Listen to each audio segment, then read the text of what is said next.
कान्छा कान्छा के गरेको गोरु यो के गरेको कान्छा यो मैले हारे बा मैले सकिनँ बा मैले हारे मैले जिन्दगीको बोझ उठाउन सकिनँ बा ए कान्छा के बोल्दैछस् यो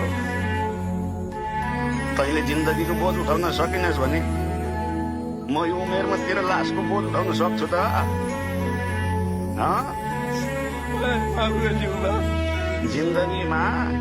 जिन्दगीमा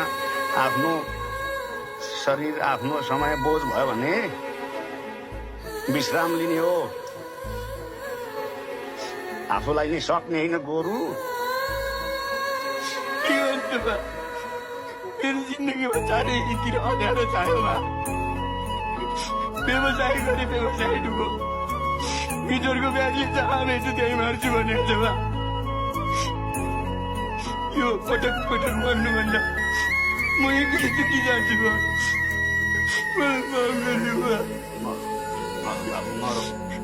यो संसार स्वार्थी रहेछ बा स्वार्थी छैन कान्छा यता हेर मलाई संसार स्वार्थी छैन कान्छा त चाहिँ स्वार्थी रहेछस् बरु आफूलाई समस्या आइलागो भनेर समस्या समाधान गर्ने हो कि आफै समस्या बन्ने हो तैँले आफूले आफूलाई अन्त्य गर्दा समस्या समाधान हुन्छ कि समस्या सुरु हुन्छ तैँले कहिले सोचेको छ कान्छा तेरो बाल बच्चाले कुनै दिन गएर सोध्ला ए हजुरबा मेरो बा खै मेरो सोद्धा म के भन्नु तेरो बाबुले यो संसारसँग हार्यो केही गर्न सकेन अनि गयो भन्नु सोच त कान्छा तेरो बच्चाको जस्तै उमेर भएको बेलामा मैले पनि यस्तै निर्णय गर्न खोजेको भए तेरो के हालत हुन्थ्यो